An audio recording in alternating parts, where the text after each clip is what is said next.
नमस्कार आदाब, मैं रजान सारी आप सभी का स्वागत है हिंद वॉइस पर। लग रहा है कि सरकार चोर दरवाजे से एनपीआर करने के चक्कर में लगी है, जिसके आधार पर सीए और एनआरसी करने का पूरा मंसूबा भारतीय जनता पार्टी का, या कह सकते कि इंडिया गवर्नमेंट का बन चुका। अब एक ऐसा डेटा सामने आया और एक ऐसा फॉर्म सामने आया जो उन तमाम तरह के सवालों को सामने लाकर रख दे रहा है जो सीए और एनआरसी से जुड़ा हुआ है, और उसको लेकर कई तरह के चिंता का विषय भी सभी कुछ लोगों के लिए सामने आ रहा है, जो सीए और एनआरसी से फिलहाल कागजात मुकम्मल न होने की वजह से डर है। वैसे देश में लगभग 125 करोड़ में से सिर्फ 25 करोड़ के पास मुकम्मल दस्तावेज होंगे, बाकी सभी लोगों के पास वैसे दस्तावेज नहीं है जो अपने आप को हिंदुस्तानी साबित करने में सक्षम या साबित करने में मुकम्मल नजर आए। अब आपको बताते हैं कि 18 अक्टूबर को सेंसस ऑफ इंडिया के वेबसाइट पर एनपीआर का फॉर्म आता है। उस एनपीआर के फॉर्म पर वो तमाम तरह के सवालात होते हैं जो सीए और एनआरसी से मुतल्लिक जुड़े हुए हैं या सीए एनआरसी से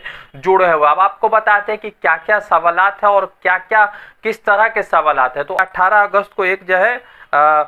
वेबसाइट पर एक डेटा सामने आता है, जिसमें माता के जन्म स्थान को पूछा जा रहा है, पिता के जन्म स्थान को पूछा जा रहा है, माता के मातृभाषा को पूछा जा रहा है, पिता के मातृभाषा को यानी मदर टंग को पूछा जा रहा है, माता का जन्म कहाँ है। इस तरह के तमाम तरह के सवालात पूछे जा रहे हैं वो सेंसस ऑफ इंडिया के वेबसाइट पर, जो 18 अगस्त को अपलोड होता है। द हिंदू रिपोर्ट करता है 26 अक्टूबर को। 26 अक्टूबर को जब द हिंदू रिपोर्ट करता है तो उसके बाद जो है वो तमाम डेटा जो है वहां से हटा लिए जाते हैं, और डेटा हटाने के बाद जो है मिनिस्ट्री ऑफ होम अफेयर्स या गृह मंत्रालय ये कहता है कि एनपीआर के मुतालिक अभी तक डेटा ही तैयार नहीं हुआ है, फॉर्म ही तैयार नहीं हुआ है। अब सवाल सबसे जरूरी यह है कि क्या सरकार सच में चोर दरवाजे से एनपीआर करने के चक्कर में लगी है, या एनपीआर का पूरा डेटा तैयार हो चुका है। वैसे ये जो अभी डेटा है ये डेटा फिलहाल हटा दिया गया है, मगर ये डेटा सेंसस ऑफ इंडिया के वेबसाइट पर डेटा नजर आ रहा था।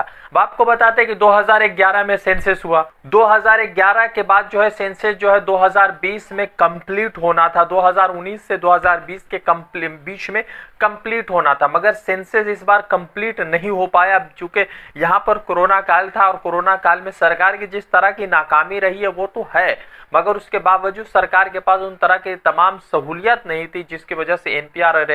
का और सेंसस ऑफ इंडिया हो पाया या सेंसस हो पाया। तो 2024 से पहले जो है सेंसस होना है। तो आप सभी लोगों से यही है कि सेंसस के आधार पर या सेंसस करने जो लोग भी आए उनके बीच जो है इस तरह के सवालात का जवाब ना दिया जाए, जो सवालात आपके जो है आपके प्राइवेसी से जुड़ा हो, या वो सवालात जो आपके माता के जन्म स्थान, पिता के जन्म स्थान, माता के मातृभाषा, पिता के मातृभाषा, ये तमाम तरह के सवालात हो। क्योंकि आपको सावधान रहना है, और आपको सावधान रहने के लिए जरूरी है कि आप संविधान को जाने, और सबसे जरूरी है कि सीए एनआरसी से मुतल्लिक उन तमाम तरह के जो प्लेटफॉर्म या बैकग्राउंड बनाए जा रहे हैं उन बैकग्राउंड को देखना और समझना बिल्कुल जरूरी है। रजान सारी की रिपोर्ट, हिंद वॉइस के लिए जुड़ते दूसरे अपडेट के साथ। धन्यवाद।